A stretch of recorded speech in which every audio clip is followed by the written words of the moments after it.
Bismillahirrahmanirrahim. Assalamualaikum warahmatullahi wabarakatuh.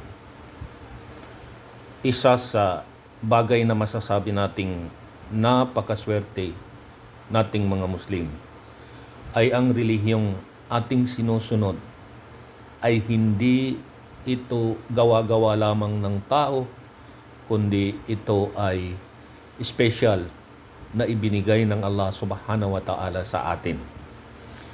Siya mismo ang nagsabi sa Quran na ang relihiyong Islam ay kanyang pinili para sa atin. At ito ay ginawa niyang daan, natatanging daan, papunta sa kanya na kanyang tinatanggap. Sa ganon, bawat Muslim dapat nanduroon sa kanilang puso ang dalisay na pagmamahal at pag-aalaga sa relihiyong ipinagkatiwala at ibinigay ng Allah subhanahu wa ta'ala sa atin. Maaring may magtatanong kung papaano ba natin makikita at malalaman sa ating sarili mismo at sa iba pang mga kasamahan nating Muslim ang pagmamahal na yan. Papaano natin ito madadama at papaano natin ito makikita.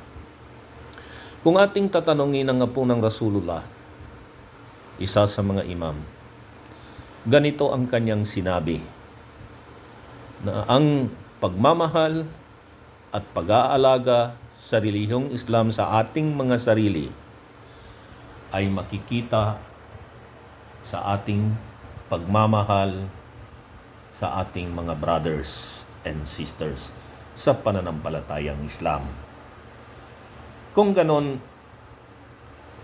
kung papaano tayo makikitungo at papaano natin bigyan ng halaga ang bawat Muslim, sisters man o brothers sa ating mga puso, ay yun ang ebidensya ng ating pagmamahal sa relihiyong ibinigay ng Allah subhanahu wa ta'ala sa ating lahat. Kaya mga kapatid, pilitin natin na maging sincero tayo sa pakikisama, pakikisalamuha at magiging totoo tayo sa pagmamahal sa ating kapwa Muslim.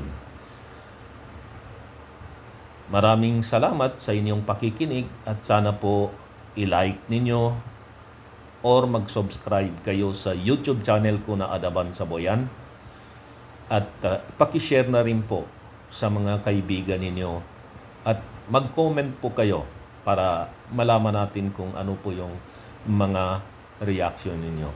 Allahumma salli ala Muhammad wa ali Muhammad. Wassalamu alaikum warahmatullahi wabarakatuh.